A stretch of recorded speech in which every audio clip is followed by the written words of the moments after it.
It's Paul from Alexander Knife Sharpening. So, I've been helping out a new sharpener out there who's out in Nevada. He's a fireman. He's trying to get a knife sharpening business going.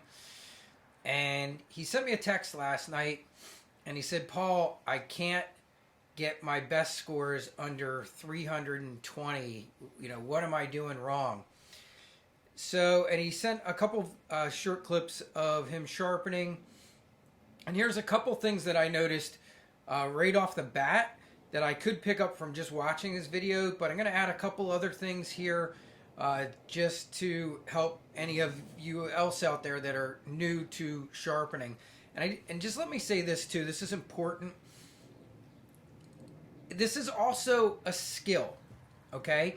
Knife sharpening, yes, there's a lot of technical things. If you set this up, do it right, do it this way. There's a lot of things that you can remove a lot of the variables from. But just like if you were to take some golf lessons, read some books on golfing, go out and buy golf clubs, you got to have an expectation that you're probably not going to be shooting in the 80s your first time out golfing. And knife sharpening is no different, okay? You have to practice. You have to work at it. I have sharpened thousands of knives at this point. Don't expect that, just because you go get all the right gear, that you're going to be just crushing it right out of the gates, because it's not just the gear. Keep in mind, it's also the skill of knife sharpening, and it is a skill, and you have to practice. And I always tell people, one of the best things you can do, go get like 10 crappy knives from like a Goodwill or a flea market or yard sales or estate sales. Dull them up. Go out and just make them terrible. Drag them across your curb. Make them terrible, and then go sharpen them. And then take that 10 knives and dull them up again, and go do it again and sharpen them again, and do that a couple times and that will build your confidence in working on absolutely terrible knives. And trust me, if you start with like knives that you get from a Goodwill or those kind of places, they're probably going to be pretty terrible. Which is what I did. I did like way back when I first started. I got like 25 of a whole box full, and I just sharpened everything in that box. And then I dulled them all up again, and I sharpened them again. And by the time I got done with about 50 some knives, I was feeling pretty good and pretty confident, and I was doing a pretty good job. But I will even tell you then, I'm still not at the level that I'm at now, which is getting close to 5 years later doing this every day, tons and tons of knives. So, keep that in mind. It's a skill. Don't expect to be the Tiger Woods of sharpening right out of the gates. It takes time. It takes a commitment. It takes practice. Now, that said, here's a few tips of things that I saw that I want to talk to you about to help all of you out there, especially the new guys. Okay, the first thing I saw in the video that he was doing, and he was on a Toolker. I don't care what you're on, if you're on a Harbor Freight, Toolker, or whatever.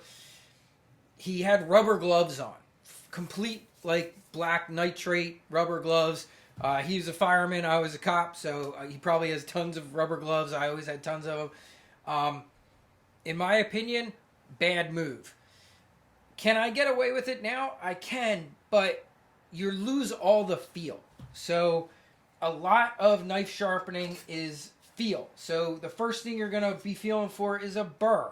If you got rubber gloves on, you're never going to feel the burr. You just will not feel it through rubber gloves. It changes your pressure. It changes everything. I am not a fan of rubber gloves. Now, my shop gets cold sometimes. It's Virginia, but it's also an uninsulated garage. I've done what I can to kind of get the heat up.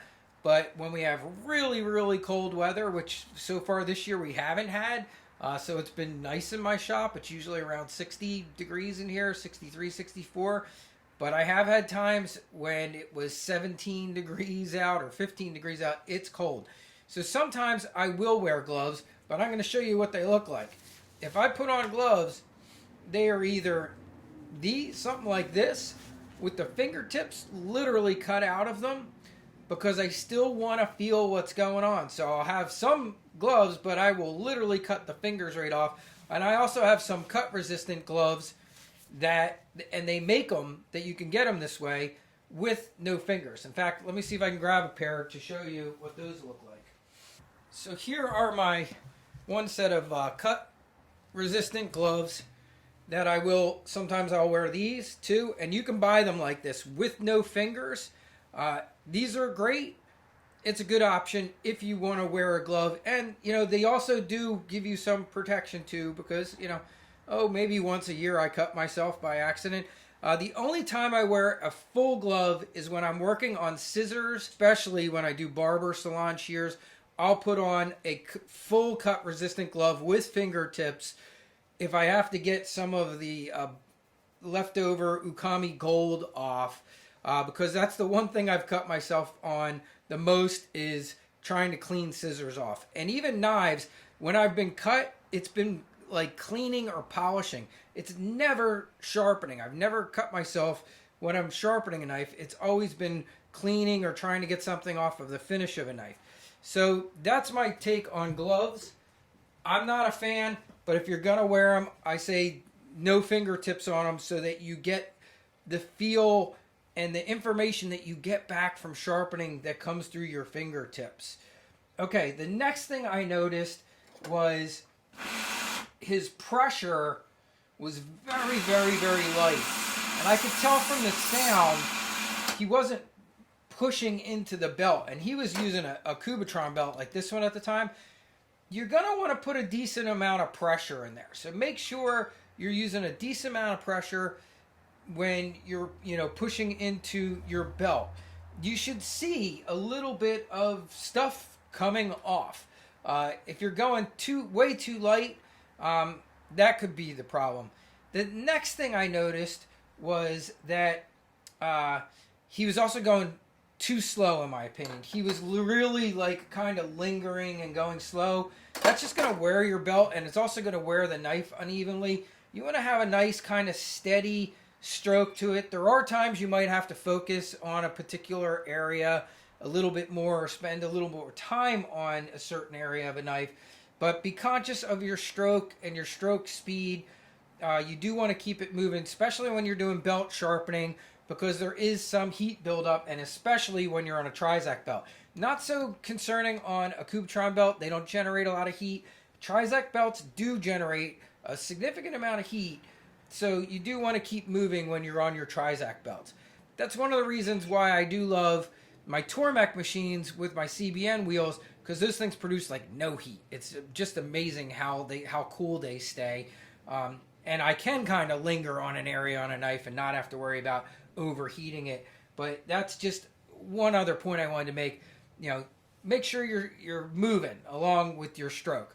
Now, the next thing I want to touch on would be, if you have a multiple machine setup. Now, this wasn't something he has yet. He's working off the same machine. But if you have a multiple machine setup, having your angles set correctly is very, very critical. And if they're going to be off in a certain direction, saying a higher degree of angle, so say this one was 17 degrees and this one is 17.2 and this one's 17.3, the one that you finish on last needs to be the highest angle. You never want it to be the lowest, or you're going to have a problem with getting that knife sharp. So always make sure your highest angle, if they're not all absolutely spot on perfect. If you have one, say if this is the machine I start on and it's 17 degrees and this is 17.2, I'm totally fine with the 17.2 because this is my next one. If I'm finishing on this one on a 1200 degree built, I want it to be higher. I want it to be 17.2 or higher. Okay? I don't want it to be, oh, 16.8, that's a problem. And that's going to give you not a sharp knife because you're actually, it's messing up the apex there. So it's always, the very last one has to be your highest angle. Now, the other way around that is just work off the one machine. So a lot of people don't have multiple machines like I do, but if you're going to have multiple machines, keep in mind that's really important. And make sure if they're not all perfectly set, you want to make sure that at least that highest angle is your last one. Next thing would be honing and stropping. So like on this machine, not even sure, is it in the picture? Yes. Okay. So if you're stropping on something like this, if you're stropping on your 1x30, I a lot of times use a round leather flap wheel on a variable speed grinder, but I think this is a really great way to start before you like go to something like that. Honing is the other area where people have a lot to learn, and that's really where a big part of the learning process is developing your honing skills, knowing how much pressure to use, knowing when that burr is gone, not over honing, because if you hone too much, you will start to dull the knife. So it's the one area where it is really a fine line of getting things right. There's a certain amount of honing that's just right, and then there's a certain amount where you can start going too far and you will start to dull the knife again. And you can round that edge over and do things that, that you don't want to do. Now, typically, it's usually too little honing. So it usually takes a little bit more time than people think. It's not necessarily going to be just one or two passes, but that also depends on your grip progression. It also depends on how spot on you apexed that knife. And it also depends on how aggressive you were and took that knife down. So if you had to be really aggressive with a knife because it had a lot of chips and stuff, and you really ground it, like starting with maybe 120 Cubitron, you might have to work a little harder at removing that burr. Even as you progress through, it's just something that happens, as opposed to if a knife came in and it was fairly sharp and you were able to start at like an 800 grit Trizac and go to a 1200 and then hone. It usually isn't going to require as much effort at the honing stage. So keep that in mind. So focus on your honing. And another thing you can do, like I've mentioned this many times, I'm a big fan of digital microscopes. I got one over here. It's in plenty of my other videos. You can get them for as little as like $30. I always like the little Kanda. If you have a laptop, you can plug it into a you can plug this little Kanda microscope in. It's in my online store in the 4 sharpeners section. I have that one in there, and then I have a Tomlov, which is a little more expensive. They run about $160 now. The nice thing is you don't need a laptop or anything to hook it up to. It has its own little screen. Using that will tell you a lot too. You can take a look under there after you do things and see, how does the edge look? How does the apex look? Are you seeing a bunch of junk down at the end of the apex? Did I miss it? Did I not remove enough material? That's a great learning tool if you can afford that and you can swing it. I would also highly recommend it. I don't have to use mine very often now, but I'm 5 years down the road, but I still will occasionally throughout my day put something under the scope to see what's going on with something. So it's a super tool and it's worth relying on. As is the same with what he was using, the Best Tester. I like the Best Tester. It's great. Gives you lots of great feedback. In the very first 2 years, I literally tested every knife. And now I know with my sharpening process, almost every knife's going to come in under 155, somewhere in that range. Extremely sharp. And if I see something that's higher than that, then I usually know I probably didn't apex it completely, or there's still a little old edge left around. That's usually where I lean to looking to first, and I'll look under the scope, and a lot of times under the scope you'll see that. Now, if you don't have either one of those, say you don't have a scope, the next simplest thing if you're trying to learn honing is just get your Sharpie marker out again. Where's my Sharpie? Just grab your Sharpie, okay? There's nothing wrong with sharpening. Now all your Sharpie's gone. You've raised your burr. You're done all your grit levels, but now you have to hone it. Don't be afraid to take that Sharpie marker out, remark it, get in there and hone, and that will tell you, if you don't have a scope, you can look and see, once you've removed all that Sharpie, because your leather strop will take it off, you can at least know you've probably hit the apex and everything. What a lot of people find when they do that is, oh, look, I still missed it. Oh, look, there's still black there. And if your eyesight's not perfect like mine, it's also a lot easier to see the Sharpie if you under the scope. So a lot of times it's helpful with both of them in combination, is that you'll see that little bit of black on that edge and you realize, you know what, I actually didn't apex it. Because keep in mind, paper cut tests tell you a lot, but a knife's gonna cut paper 300 and maybe even a little higher. You'll be cutting paper. Is it super awesome sharp, at 300? It's not terrible. I mean, if you look at a best tester, it's going to tell you that anything under 300, like new cutlery, often comes in around 300. Now, I like to see significantly lower than 300, but keep in mind, it's going to take you time and practicing and developing that muscle memory to get to where you are very consistently crushing great numbers all the time. You'll get there. Just keep in mind, do the work, do the practice your sharpening, and you'll get there.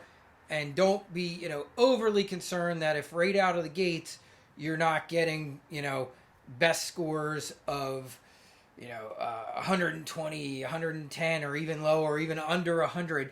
And also keep in mind, if you're using the best tester, and I've done other videos on this too, a lot of people, you'll see these videos, and a lot of people get really hung up on best tester scores. I do not, okay? I like to see my best scores at a minimum under 200. So when I sharpen something in general, I want to see it under 200. I prefer under 150 a lot of times, but if it's like 170, 160, 150, I'm good with all that. Yes, you will see videos of guys getting 50s and 40s and super, super low scores. Half the time, here's the things that they're not telling you. A lot of times, if you see the video, they're doing the best test wrong. They're chopping the line. And if they're not chopping the line or not doing it wrong, it might have an incredibly low angle. And that, keep in mind, all that plays into the final results of your knife. So if someone's sharpening a knife at a 13-degree angle and does everything right, it's going to have an incredibly low best score.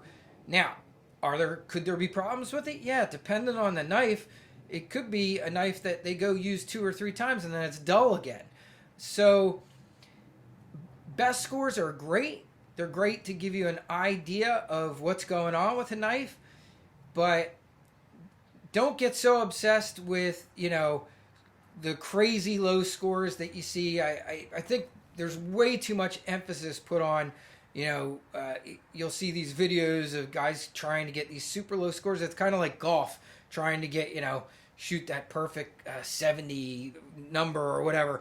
And it's like, you don't need to do that. And you have to keep in mind, what's the quality of the steel? What is this knife used for? Does a kitchen knife really need to be under 100 best? In my opinion, no, it doesn't. I mean, now, keep in mind, if it's a certain Japanese style knife, yes, there's all these factors that can play into that.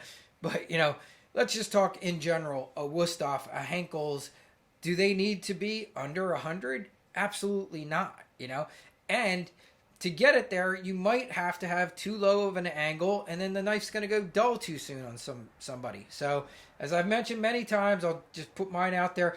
I like 17 degrees for most Western-style knives. I like 16 to 15 for most Japanese-style knives.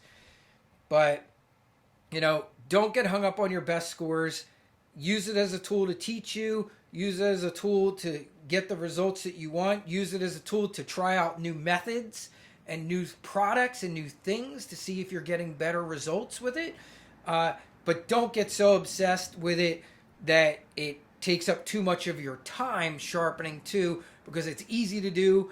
And I've been in that boat before too, where you can get so obsessed with getting lower and lower and lower numbers that you're wasting time, because the knife's really quite sharp and totally functional at whatever you have it at. So, for example, if it's 170 best score, that's great. Do I need to bring it down to 70? No, you don't. 99% of the time, there's no reason to do that. So that's it. I hope that helps you guys out. Hope this isn't too long-winded. But that's my tips that I wanted to just kind of put out there, brought on by, this new sharpener that I'm trying to help, and seeing some of the things that he's struggling with. Have a great day, everybody. I got to get back to work because it is, I think is it the 14th? Yeah, December 14th. And I am still getting crushed. This is our Super Bowl for sharpeners. This is when we make our money. For me, at least, from Thanksgiving through Christmas is my busy time. And I get lots and lots of jobs in, so I got to get back to sharpening. But I hope that helps everyone. And I will catch you soon with some more new videos. Also, I will tell you that my X Tool S1 is now working. I did get it going, and I got some new stuff coming out on that too. For those of you that are interested in the laser stuff and following it, I do got it up and running. And it's working beautifully now. Got all the kinks worked out with it failing on me when I first set it up. All right, have a great day, everybody.